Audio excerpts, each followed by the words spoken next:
Good morning, class. I'm hopefully that you are having a great time wherever you are. And today we're going to be looking at crop management.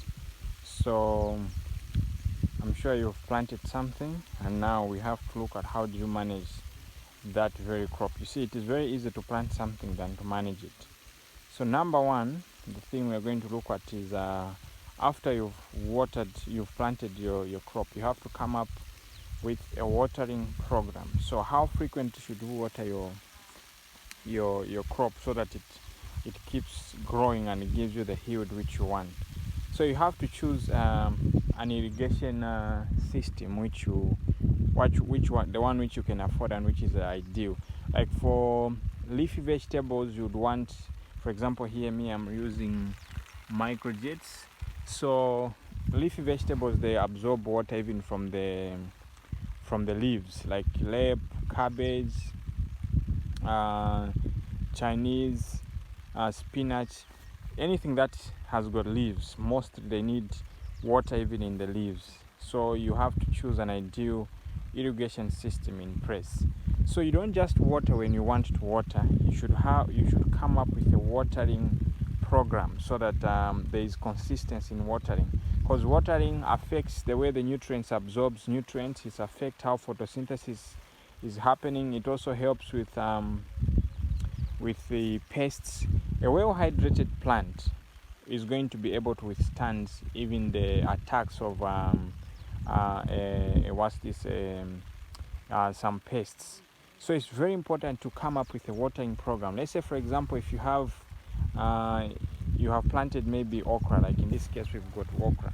So we should be watering the okra at least 3 times a week, depending on also the season which is there. We have to water at least 3 times a week. And in this case, you see these microjets, we are using them for the bananas. So we are watering the bananas with the microjets. But for the okra, we are using the drip line. So we have got 2 irrigation systems here. So this field is going to be replaced with the bananas, because you make more money from the bananas than from the okra.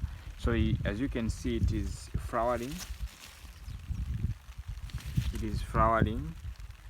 And it needs a lot of water, especially that it is the cold season. So there are some things which we're experimenting. We try not to do this and see what happens, for the sake of us to have a better understanding of what we are doing.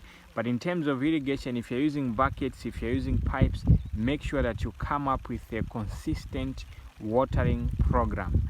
3 times a week would be ideal, and make sure that your plant receives enough water. Imagine how you feel when you don't have water. Imagine swallowing bread without water. It is very hard. That's how hard it is for a plant to swallow nutrients without the presence of water. So water is very important. Every crop needs water. So when we talk about managing a field, managing crops, you have to make sure that a crop is well managed. Check it, visit it, and if you cannot smile on a crop, just know that you're not doing your very best.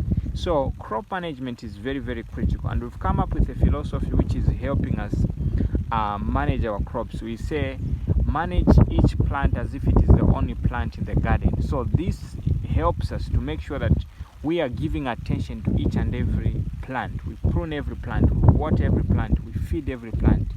So this is very, very, very important. So you don't have to grow what you can't manage. Make sure that you know how to manage your crops. So different crops, as I said earlier on, like those which have got the fruit vegetables, they need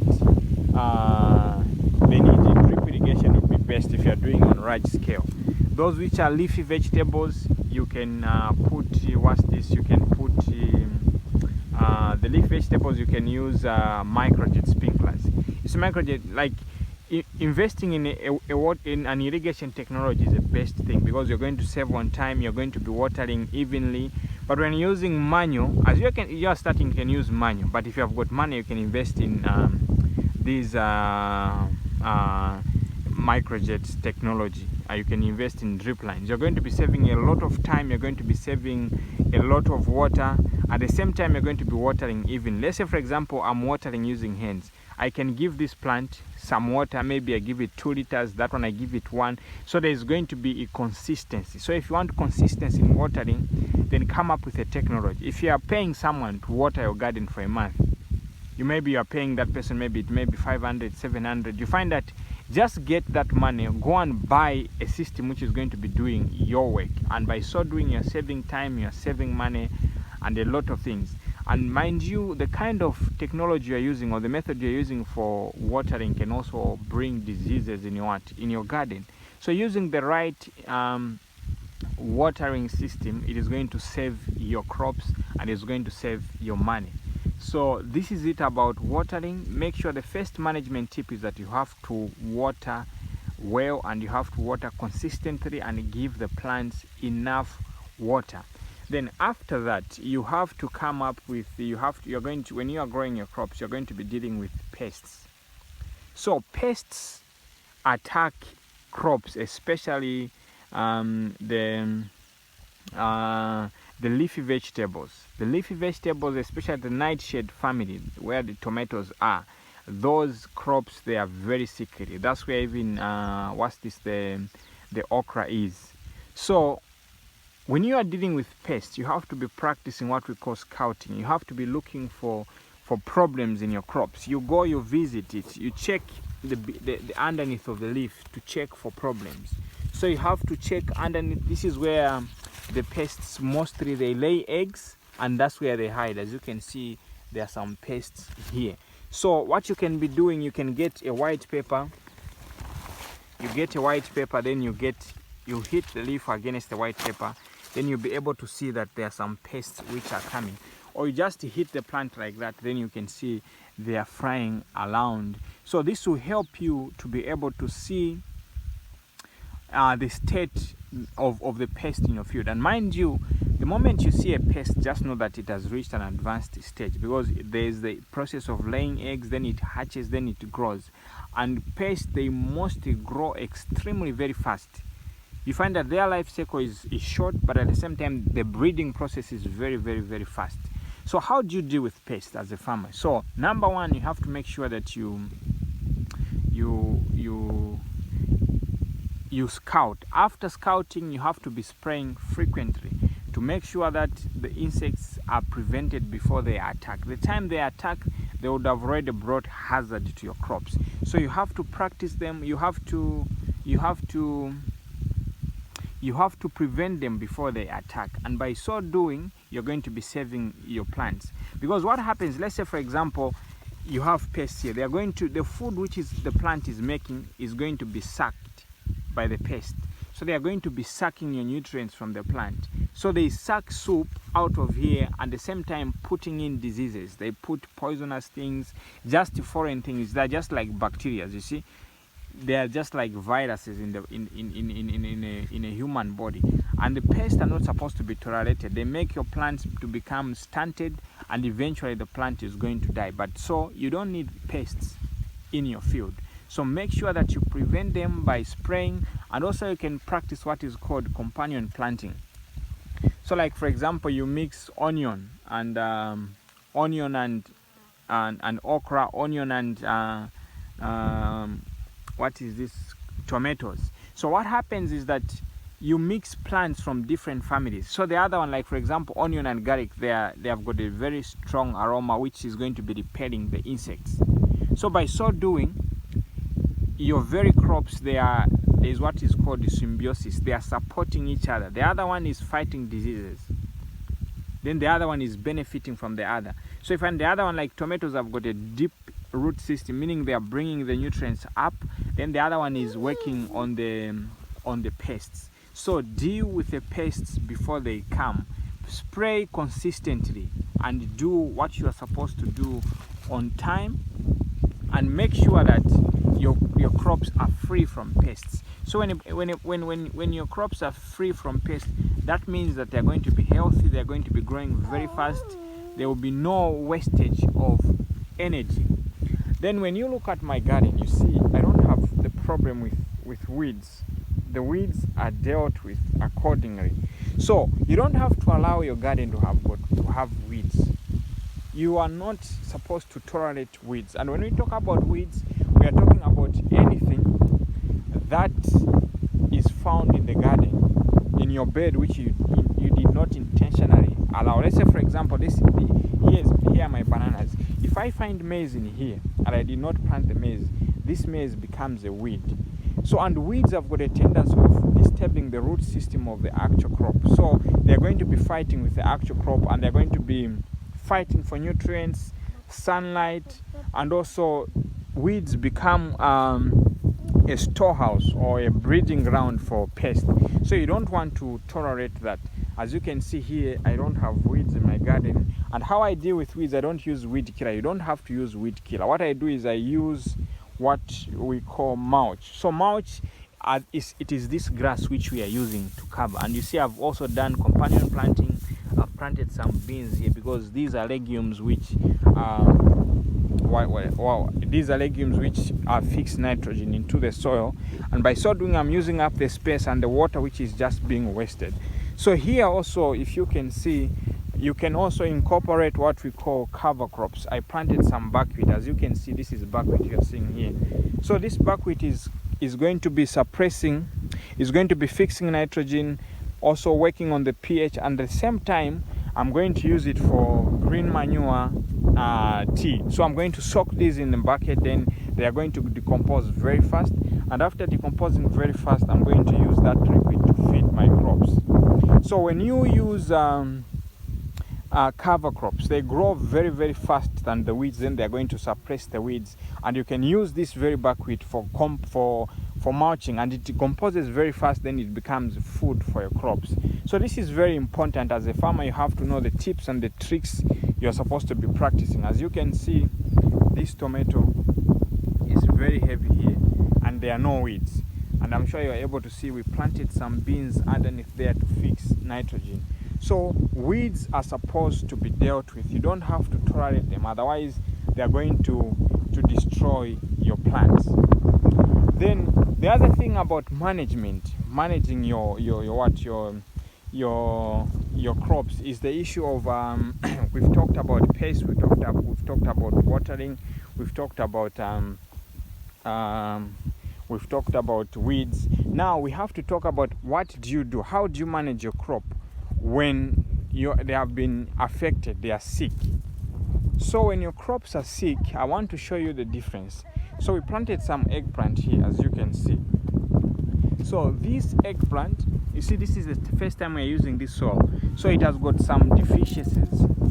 There is iron deficiency here, and also some sort of nitrogen deficiency. And this soil, I can assure you that it's very acidic. So we're still working on the soil pH.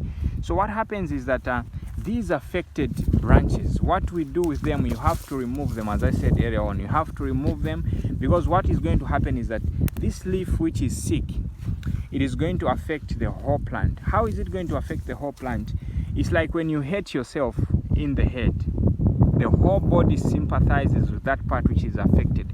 All energy is diverted to that very part. So what will happen is that your plant is going to start fixing that problem.